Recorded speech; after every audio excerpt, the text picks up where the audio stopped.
Bon matin, bon matin, bon matin. Nous sommes aujourd'hui dans Ésaïe encore. Nous sommes au verset 18 jusqu'au verset 26. Et là, il y a une autre question qui se pose. Hier, on s'est posé une question. Et premièrement, je veux te saluer, toi qui viens d'Ottawa, toi qui viens d'Embrun, toi qui viens de Vars, Castleman, Hawkesbury, toi qui viens de Bamako, de Suisse, toi qui viens de Genève, il y a quelqu'un qui vient de Suède. En tout cas, quel que soit du lieu où est-ce que tu es, Montréal, salut, toute la francophonie. C'est un privilège de te rejoindre. Plusieurs d'entre vous, même, vous donnez par le truchement de l'Internet. Merci pour vos dons qui sont nombreux. Si tu ne l'as pas encore fait, tu peux le faire. C'est très simple. Église Nouvel Espoir,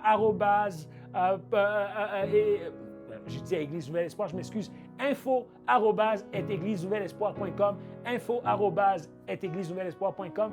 Et la question, c'est Nouvel Espoir. La réponse, c'est Église. Et j'aimerais t'encourager aujourd'hui, ce matin. Il y a une question qui se pose, on se la pose encore aujourd'hui. Depuis des décennies, elle a été posée. Dieu ou les astres? Les astres, c'est quoi? Les astres, c'est, je ne sais pas, peut-être on t'a déjà parlé, tu rencontres quelqu'un, puis on te demande de quel signe tu es. Quel signe du zodiaque?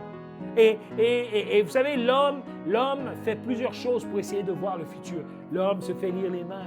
L'homme va aux cartes, va jouer avec les cartes. L'homme fait plusieurs choses pour essayer de savoir. Les hommes politiques, même aujourd'hui, ceux qui se disent ne pas être religieux, ils font plusieurs choses pour savoir le futur. Et c'est ce que Ésaïe pose comme question. Il dit, le prophète s'adresse en disant à un groupe de personnes marquées par l'idolâtrie, par ces pratiques qui sont séduits par le système religieux du monde babylonien. Ceux qui croient que les astres et les divinités de ce temps-là vont pouvoir leur avertir, changer le futur pour eux. Le prophète oppose avec la foi en Dieu. Et il dit que Dieu est au-dessus de toutes ces choses.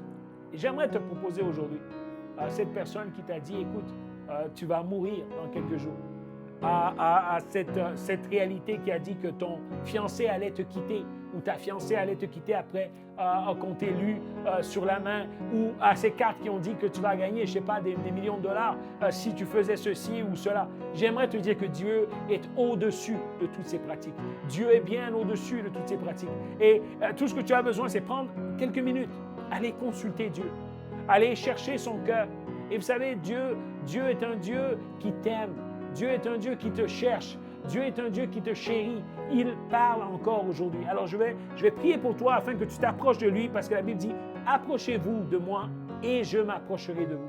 Seigneur, tu vois mon frère, tu vois ma sœur, tu vois celui qui m'écoute par le truchement de l'Internet et qui se pose des questions sur toi, qui a besoin que tu lui parles dans la circonstance dans laquelle il est présentement. Seigneur, parle-lui.